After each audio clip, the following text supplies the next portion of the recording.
Hey guys, it's Tuesday afternoon, and I promised I would give you a little lesson on dialogue because you have to include dialogue in the short story that you're writing that's due Friday.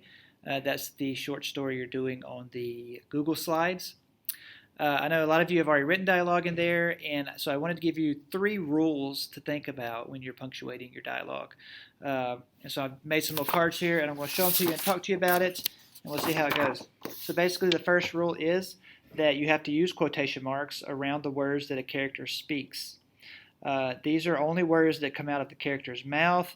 These are not thoughts that he may have or something that a character may drop that she breaks. Those sounds are not applicable to quotation marks. Only things that come out of a character's mouth are quoted.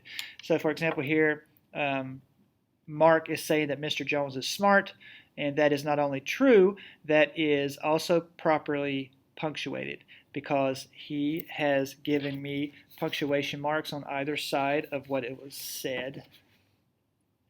So he only said this part. Mr. Jones is smart. This last part over here is not in the quotation marks because this, while it is part of the whole sentence, this is a dialogue tag, and this is not something that he actually said. This is just telling us who said it. So the first rule is that everything that the character says out loud has to have quotation marks around it. Rule number two, and this may be new to you, is that only one character can speak in every paragraph. I know that may be shocking, but if you pull any fiction book out of your bookshelf and look at it, you'll notice that even if it's just one word, even if a character just says no, and then another character starts to talk, it has to be a new paragraph. So for example, I have put here that Mr. Jones is smart, said Mark, and then Jane will make a comment. And so when Jane makes a comment, I have to indent and I have to start a new paragraph. And Jane says, I know. And then Mark speaks again and says he is also a very good dancer. And you'll notice that this is also indented. So every time a character talks or a character changes that is saying something, it has to be a new paragraph. A great way to make sure you're doing that is, like I said, look in one of your fiction books and do like they do, right? Look at the model. Rule number three, punctuation marks go inside the quotation marks. What that means is that when a character says something, like here we say, we have a test today, and you can see this is the part that I actually said in quotation marks. And then I have this punctuation, which is a comma. It goes inside of the punctuation mark, not on the outside. Right here I have an exclamation point, and the quotation mark is on the outside.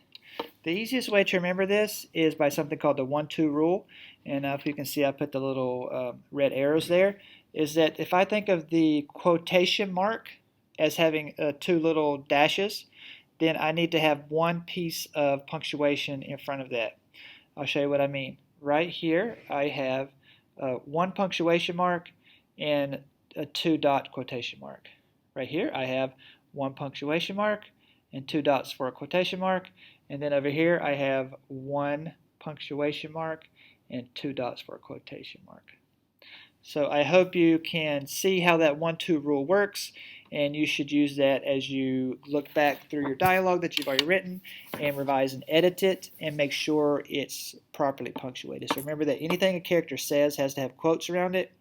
Only one character can speak in a paragraph, and that you should follow the 1-2 when punctuating dialogue, which means that the punctuation mark comes inside of the quotation mark.